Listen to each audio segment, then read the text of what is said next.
Hello ವಿದ್ಯಾರ್ಥಿಗಳೇ, ಇದು 6ನೇ ತರಗತಿ ವಿಜ್ಞಾನ ಪಾಠ 3 ಎಳೆಯಿಂದ ಬಟ್ಟೆ.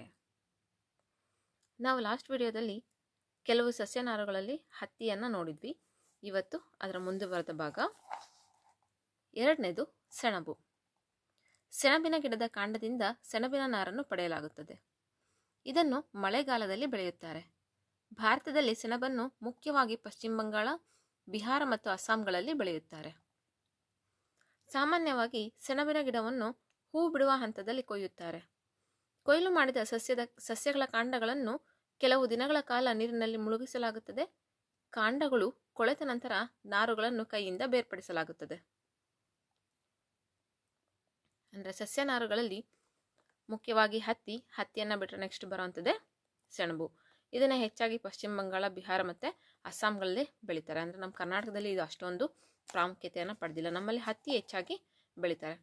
ಸೊ ಇದನ್ನು ಹೆಂಗೆ ಮಾಡ್ತಾರಪ್ಪ ಅಂದರೆ, ಹೂ ಬಿಡೋ ಹಂತದಲ್ಲಿ ಈ ಸೆಣಬಿನ ಗಿಡವನ್ನು ಕೊಯ್ತಾರಂತೆ. ಕೊಯ್ದುಬಿಟ್ಟು ಅದರಲ್ಲಿ ಏನು ಮಾಡ್ತಾರೆ, ಅವನ್ನೆಲ್ಲ ನೀರಲ್ಲಿ ಸ್ವಲ್ಪ ದಿನ ಹಂಗೆ ನೆನೆಸಿ ಇಡ್ತಾರೆ. ಇಟ್ಟಾಗ ಏನು ಮಾಡುತ್ತೆ, ಆ ಕಾಂಡಗಳಲ್ಲಿರುವಂತಹ ನಾರು ಕೈಗಳಿಂದನೇ ಬೇರ್ಪಡಿಸೋಕೆ ಬರುತ್ತಂತೆ. ಸೊ ಅದಾದಮೇಲೆ ಅವರು ಅದನ್ನು ತಕ್ಕೊತಾರೆ. ಈ ಎಲ್ಲ ನಾರುಗಳಿಂದ ಬಟ್ಟೆಗಳನ್ನು ಮಾಡಬೇಕಾದರೆ ಮೊದಲು ಅವುಗಳನ್ನು ನೂಲಾಗಿ ಮಾರ್ಪಾಟು ಮಾಡುತ್ತಾರೆ. ಇದನ್ನು ಹೇಗೆ ಮಾಡಲಾಗುತ್ತದೆ? ಇಲ್ಲಿ ಸೆಣಬಿನ ಗಿಡದ ಚಿತ್ರ ಕೊಟ್ಟಿದ್ದಾರೆ ನೋಡಿ. ಚಿತ್ರ 3.8 ಸೆಣಬಿನ ಗಿಡ. ಈ ಎಲ್ಲ ನಾರುಗಳನ್ನು ಬಟ್ಟೆ ಮಾಡಬೇಕಂದ್ರೆ ಏನು ಮಾಡಬೇಕಪ್ಪ ಅಂದರೆ, ಮೊದಲು ನೂಲು ಮಾಡಬೇಕು. ನಾವು ನೋಡಿದ್ವಲ್ವ, ನೂಲು ಸೇರಿ ಸೇರಿ ದಾರ ಆಗುತ್ತೆ. ಆ ದಾರದಿಂದ ಮತ್ತೆ ಬಟ್ಟೆಗಳನ್ನು ಹೆಣಿತಾರೆ. ಇಲ್ಲಿ ಒಂದು ಚಿತ್ರ ಕೊಟ್ಟಿದ್ದಾರೆ, ಹತ್ತಿಯಿಂದ ನೂಲನ್ನು ತಯಾರಿಸುವಿಕೆ. ಚಿತ್ರ 3.9. 3.4 ಹತ್ತಿಯ ಎಳೆಯನ್ನು ನೂಲುವುದು. ಹತ್ತಿಯ ನೂಲನ್ನು ಮಾಡಲು ನೀವು ಪ್ರಯತ್ನಿಸಬಹುದು. ಹೇಗೆ ಮಾಡೋದು? ಚಟುವಟಿಕೆ 4. ಒಂದು ಕೈಯಲ್ಲಿ ಸ್ವಲ್ಪ ಹತ್ತಿಯನ್ನು ಹಿಡಿದುಕೊಳ್ಳಿ. ಮತ್ತೊಂದು ಕೈಯಲ್ಲಿನ ಹೆಬ್ಬೆರಳು ಮತ್ತು ತೋರು ಬೆರಳುಗಳ ಮಧ್ಯೆ ಸ್ವಲ್ಪ ಹತ್ತಿಯನ್ನು ನುಲಿಯಿರಿ. ಈಗ ನಾರುಗಳನ್ನು ಸತತವಾಗಿ ತಿರುಗಿಸುತ್ತಾ ಹತ್ತಿಯನ್ನು ನಿಧಾನವಾಗಿ ಹೊರಗೆಳೆಯಿರಿ. ನೂಲು ತೆಗೆಯಲು ನಿಮ್ಮಿಂದ ಸಾಧ್ಯವಾಯಿತೆ? ಇಲ್ಲಿ ನೋಡಿ, ಇಲ್ಲಿ ಕೊಟ್ಟಿದ್ದಾರಲ್ಲ, ಈ ಥರ ಹತ್ತಿ ಇಟ್ಕೊಬೇಕು. 2 ಬೆರಳು ಅಂದರೆ ಒಂದು ಹೆಬ್ಬೆರಳು ಮತ್ತೊಂದು ತೋರು ಬೆರಳು, ಇವೆರಡರ ಮಧ್ಯೆ ಏನು ಮಾಡಬೇಕು, ಅದನ್ನು ನಿಧಾನಕ್ಕೆ ಹಿಂಗೆ ನೂಲ್ತಾ ಬರಬೇಕು. ಆಗ ನೂಲು ಬರುತ್ತೆ. ಅಂದರೆ ಸ್ವಲ್ಪ ಹಿಂಗೆ ತಿರುಗಿಸ್ತಾ ಬರಬೇಕು. 2 ಬೆರಳನ್ನು ತಿರುಗಿಸ್ತಾ ಬಂದಾಗ ಅದು ನೂಲು ಥರ ಬರುತ್ತೆ. ನಾರುಗಳಿಂದ ನೂಲು ತಯಾರಿಸುವ ಕ್ರಿಯೆಯನ್ನು ನೂಲುವುದು ಅಥವಾ ಸ್ಪಿನ್ನಿಂಗ್ ಅಂತ ಕರೀತಾರೆ. ಈ ಕ್ರಿಯೆಯಲ್ಲಿ ಹತ್ತಿಯ ರಾಶಿಯಿಂದ ನಾರುಗಳನ್ನು ಹೊರ ಎಳೆದು ಹೆಣೆಯಲಾಗುವುದು. ಇದರಿಂದ ನಾರುಗಳು ಒಟ್ಟಾಗಿ ನೂಲಿನ ರೂಪ ಬರುತ್ತದೆ. ಇವಾಗ ನಾವು ಒಂದು ಪ್ರಯತ್ನ ಮಾಡೋಣ. ಇಲ್ಲಿ ಸ್ವಲ್ಪ ಹತ್ತಿ ಇದೆ. ಇದು ಅಂದರೆ ಮೆಡಿಕಲ್ ಕಾಟನ್. ಇದು ನಾವು ಹೊಲದಲ್ಲಿ ಬೆಳೆಯುವಂತಹ ನ್ಯಾಚುರಲ್ ಆಗಿ ಸಿಗುವಂಥ ಹತ್ತಿ ಆದರೆ ಅದು ಚೆನ್ನಾಗಿ ಬರುತ್ತೆ ಅನಿಸುತ್ತೆ. ಇದರಲ್ಲೂ ಒಂದು ಸಲ ಟ್ರೈ ಮಾಡೋಣ. ಈ 2 ಬೆರಳನ್ನು ತಗೊಂಡ್ಬಿಟ್ಟು ಇದನ್ನೇನು ಮಾಡಬೇಕು, ಕಂಟಿನ್ಯೂಸ್ ಆಗಿ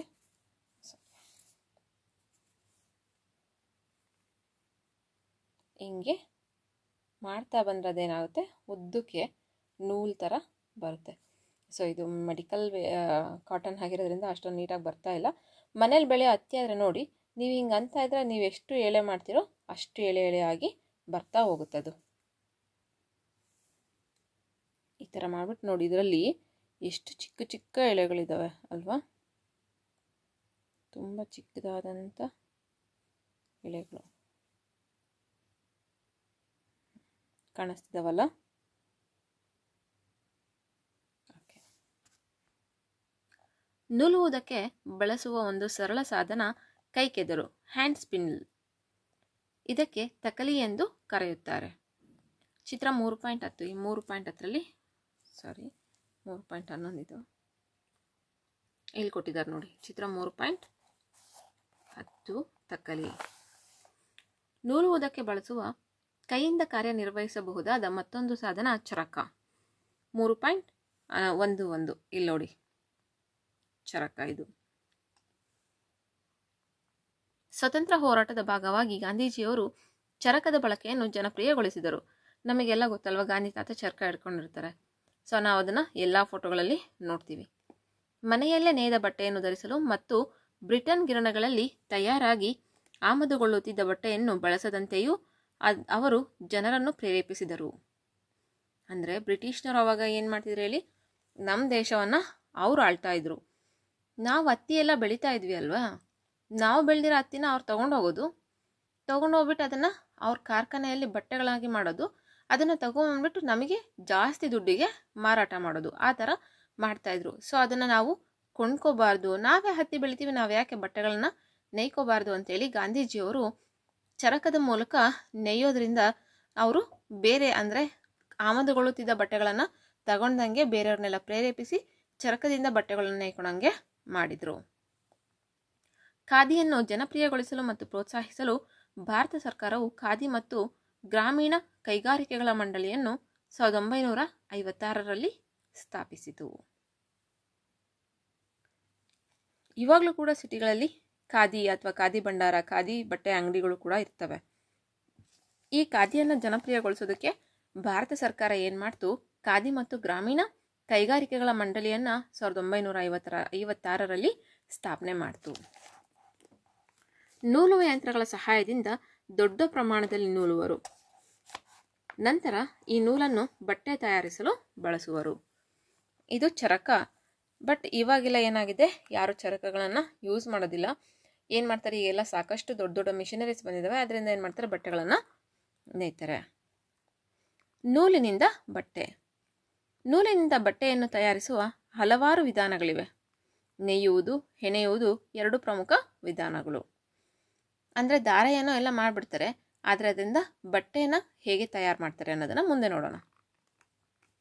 ನೇಯುವುದು 2 ಗುಂಪುಗಳ ನೂಲುಗಳನ್ನು ಒಟ್ಟಿಗೆ ಸೇರಿಸಿ ಬಟ್ಟೆಯನ್ನು ತಯಾರಿಸಲಾಗುವುದು ಎಂದು ಚಟುವಟಿಕೆ 2ರಲ್ಲಿ ನೀವು ಗಮನಿಸಿರಬಹುದು. ಇಲ್ಲಿದೆ ನೋಡಿ ಚಟುವಟಿಕೆ 2. ಅಂದರೆ ಒಂದೊಂದೇ ಎಳೆ ದಾರವನ್ನು ಸೇರಿಸಿ ಬಟ್ಟೆಯನ್ನು ಮಾಡಿದ್ದಾರೆ ಅಂತ. 2 ಗುಂಪುಗಳ ನೂಲುಗಳನ್ನು ಒಟ್ಟಿಗೆ ಜೋಡಿಸಿ ಬಟ್ಟೆ ತಯಾರಿಸುವ ಕ್ರಿಯೆಯನ್ನು ನೇಯುವುದು ಅಥವಾ ವೀವಿಂಗ್ ಎನ್ನುವರು. ಕೆಲವು ಕಾಗದದ ಪಟ್ಟಿಗಳನ್ನು ನೇಯಲು ನಾವು ಪ್ರಯತ್ನಿಸೋಣ.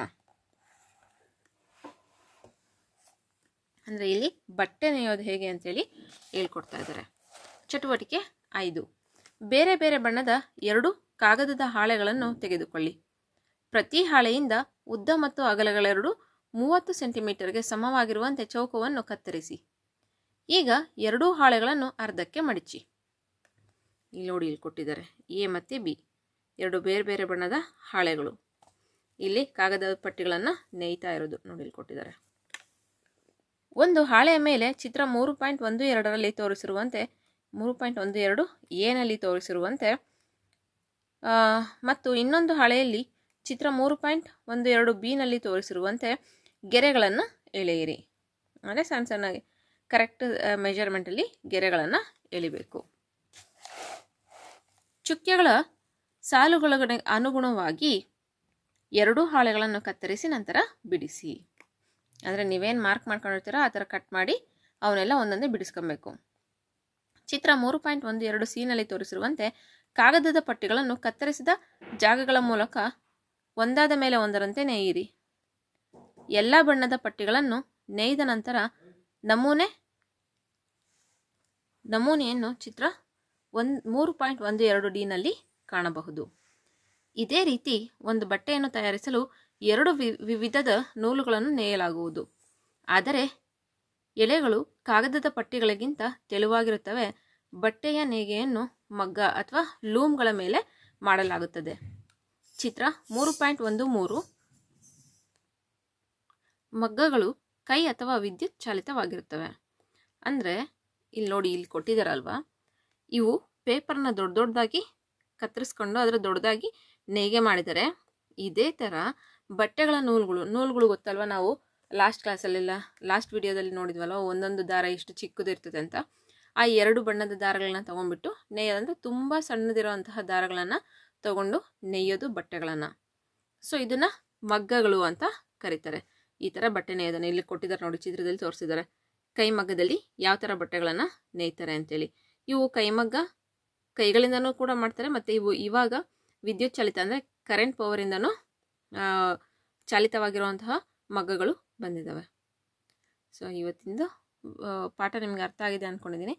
ನೆಕ್ಸ್ಟ್ ವಿಡಿಯೋದಲ್ಲಿ ಮುಂದಿನ ಭಾಗವನ್ನು ನೋಡೋಣ. Thank you.